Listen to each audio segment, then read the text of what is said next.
आज हम बायोज्योग्राफी में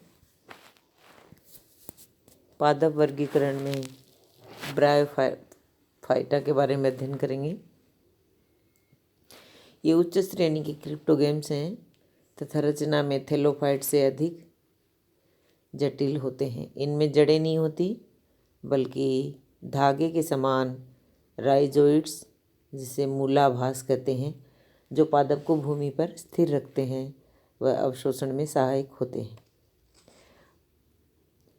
राइजोइड्स एक कोशिक व अशाखित अथवा बहुकोशिक व शाखित हो सकते हैं। पादप शरीर तने व पत्तियों में विभेदित न होकर आकृति में चपटा पृष्ठाधारी थैलस होता है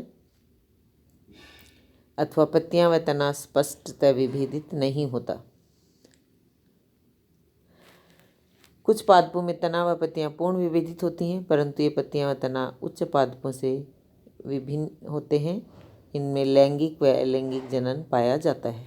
ब्रायोफाइटा के अधिकतर पौधे स्थलीय हैं, परंतु कुछ जातियां जल में भी पाई जाती हैं, जैसे रीसिया फ्लूटेंस। ये प्राय छायादार व नम स्थानों व नम दीवारों, नम भूमि, लकड़ी के लट्ठों, नदी व तालाब के किनारे के पेड़ों, तनों तथा नम चट्टानों पर पाए जाते हैं।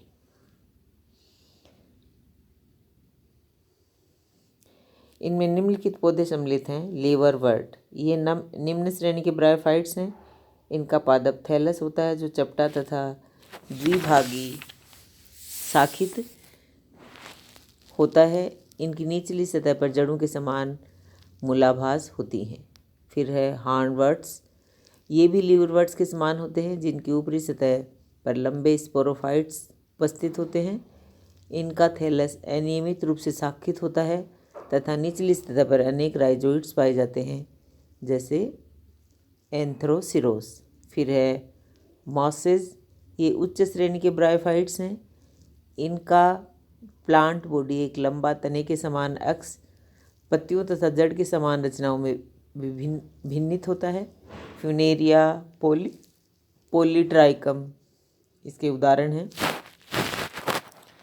फिर आता है टेरिडोफाइट, ये उच्च श्रेणी के क्रिप्टोगेम्स हैं, जिनमें वेस्कुलर टिश्यू पाया जाता है, इसलिए इन्हें वेस्कुलर क्रिप्टोगेम्स भी कहते हैं। इनका मुख्य पौधा सुविकसित स्पोरोफाइट होता है, जो जड़, तना तथा पत्तियों में विभेदित होता है।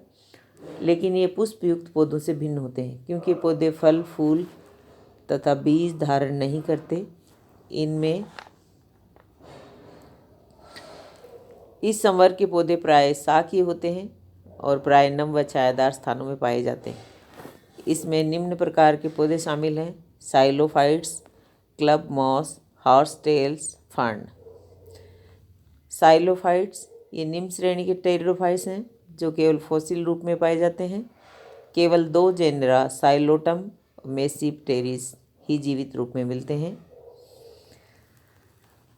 क्लब मॉस ये भूमि की सतह पर रेंगने वाले पौधे होते हैं, जिनकी पत्तियां छोटी होती हैं। इनके एरियल ब्रांचेज के शीर्ष पर स्पाइक्स या कोन उत्पन्न होते हैं। Lycopodium Selaginella. हॉर्सटेल्स, इनमें भूमिगत शाखा होती है, जिनमें ऊपर की तरफ वायव्य शाखाएं तथा नीचे की ओर अपस्थानिक जड़ें निकलती हैं। वायव्य शाखाओं के शीर्ष पर कोन उत्पन्न होते हैं। इनका तना पर्व तथा स्पष्ट पर्व संधियुक्त जॉइंटेड होता है तथा मोड्स पर्व संधियों यानी मोड्स से सल्क पत्रों के समान पत्तियां निकलती हैं, जैसे इक्वीसीटम। फर्न, इनमें पौधों की पत्तियां बड़ी तथा तरुण अवस्था में घड़ी की कमाने की तरह मुड़ी व कुंडलाकार मुड़ी हुई होती हैं। ये हैं टेरिडोफाइट्स।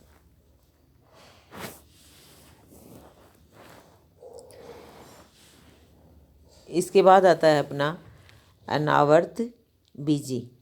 अनावर्त बीजी वे पौधे हैं जिनमें बीजों पर आवरण नहीं होता, अर्थात बीज फल के अंदर नहीं रहते। इस समूह के पौधों में अंडाशय के अभाव में फल का निर्माण नहीं होता है। सभी प्रकार के शंक्वाकार पादप जो कि मध्य अक्षांशों तथा उच्च पर्वतीय भागों पर उगते हैं, इस वर्ग में आते हैं। पाइन, देवदार, बर्च, लार्च, जूनिपर्स आदि इसी के उदाहरण हैं। और इसको दो उपसमूह में बांटा गया है, साइकेड्स और कॉनिफर्स। साइकेड ये पाम के समान पौधे होते हैं। तना अशाखित होता है तथा लीफ बेसिस से ढका होता है। तने के शीर्ष पर हरी पत्तियों का क्राउन होता है। इसमें नर तथा मादा कोन अलग पौधों पर पाए जाते हैं। भ्रूण में 2 बीज पत्र होते हैं, जैसे साइकस। कॉनिफर्स ये लंबे व शाखित तने वाले पौधे हैं जो स्वभाव में वृक्ष होते हैं। भ्रूण में 2 या अधिक बीज पत्र होते हैं, जैसे पाइनस। फिर आता है आवृत बीजी।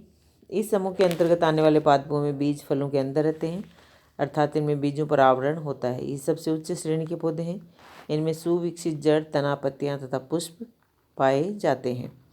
इसको 2 भागों में विभाजित कर सकते हैं, एक बीजपत्री, द्विबीजपत्री। इन एक बीजपत्री इनमें पौधों के बीज में एक बीजपत्र होता है, जैसे गेहूँ, धान आदि। और द्विबीजपत्री में इनमें पौधों के बीज में 2 बीजपत्र होते हैं, जैसे चना, मटर, सेम। एक बीजपत्री में पौधों के बीज में एक बीजपत्र होता है, जैसे गेहूँ। ये थे अपने जो अपन पादप का वर्गीकरण पढ़ रहे थे, उसमें ब्रायोफाइटा, टेरिडोफाइटा और फिर हैं आपके जिम्नोस्पर्म और एंजियोस्पर्म।